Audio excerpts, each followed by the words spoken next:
Mr. Homan, your time will be compensated for. Thanks.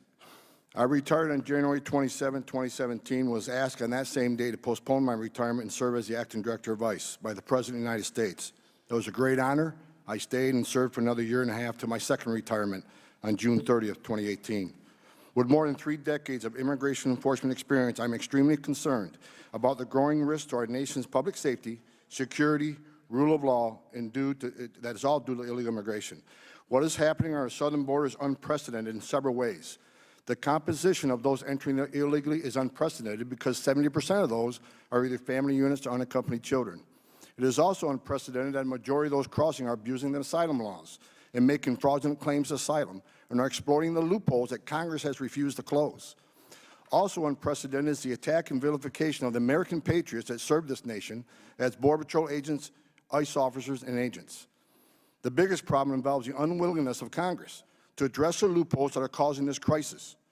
I and many others have spent the last 2 years saying what needs to be done not only to protect our borders, enforce the law in a meaningful way, but to also save lives. However, those calls for action have fallen on deaf ears because there's no more interest in fixing this problem.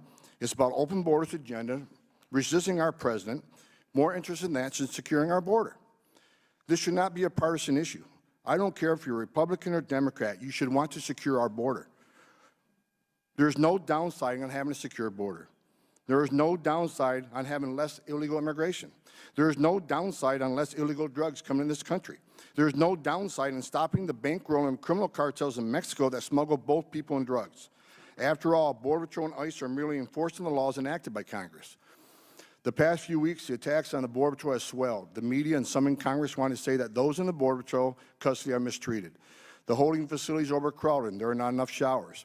The DHS Inspector General also said the facilities are overcrowded, which in turn affects the quality of care within the facility. However, this should be no surprise to anyone. Border Patrol leadership and acting DHS Secretary McAleenan have been warning Congress for months that this system is overwhelmed and that more funds are needed so these people can be moved quickly to a more appropriate facility designed for them. The same people that vilify the Border Patrol for detention conditions are the same people that refuse to answer their call for help until it's too late. I find it disheartening that no one here, I've heard today, wants to talk about the 4,000 lives that the Border Patrol saved last year. Over 4,000 people that were found by Border Patrol agents in dire straits that may have perished if it wasn't for the heroic efforts of these agents. No one talks about how these men and women bring toys from their home and their own children to these facilities so the migrant children will have something to play with. No one talks about the sicknesses of these migrants and how these agents take that sickness home to their own families because of that exposure. No one wants to talk about how these agents have to go through TB screening constantly because they've been exposed to that serious illness. No one wants to talk about how these men and women who care for these children that cross illegally into this country, I'm talking about unaccompanied alien children now, cross into this country in the hands of criminal organizations that were abandoned by their own families. No one wants to talk about that. No one wants to talk about how these Border Patrol agent mom and dads console these children, and it's disgraceful. Finally, I want to address the unprecedented attack and vilification of men and women of ICE and the Border Patrol. These men and women who chose a life of service to this nation deserve better, not only from the media, from those here in this committee and other members of Congress.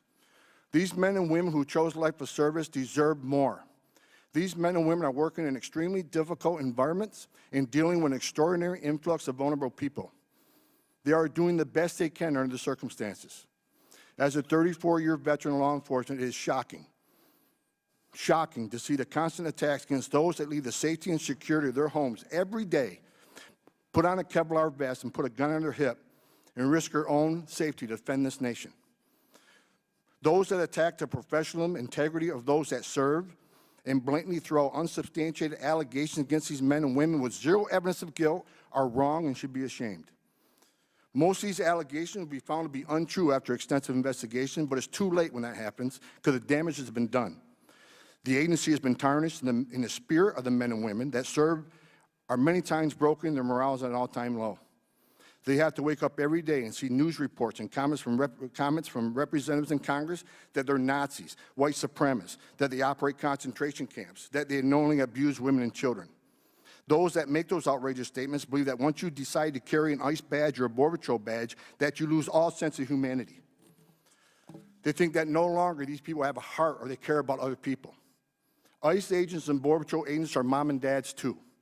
They have children.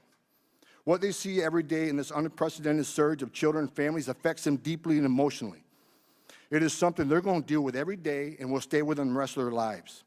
Over half of Border Patrol agents are of Latin descent, and to say that they abuse those from Central America with no evidence of abuse is just plain wrong and insulting to those that have to endure this crisis each and every day.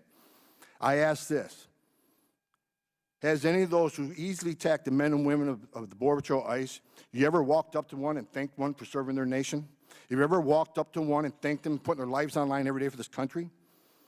Have you ever attended the honor burial of a Border Patrol agent or ICE agent that died during their job, died for this country? Have you ever had to console a small child or a spouse of a fallen officer? I have, too many times. Have any of these people want to attack the Border Patrol and ICE? Have you ever walked the walls of the National Law Enforcement Memorial just down the street and see 21,000 names of men and women that made the ultimate sacrifice for this country, which includes hundreds of Border Patrol agents and ICE agents and their legacy agencies?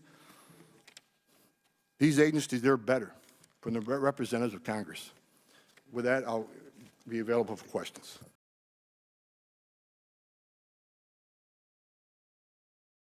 Am I the reason you get stoned every week now? Built up integrity, got you texting, emailing me, wanting me to feel with you. Baby, just face reality, move on. Sometimes it's hard to face reality.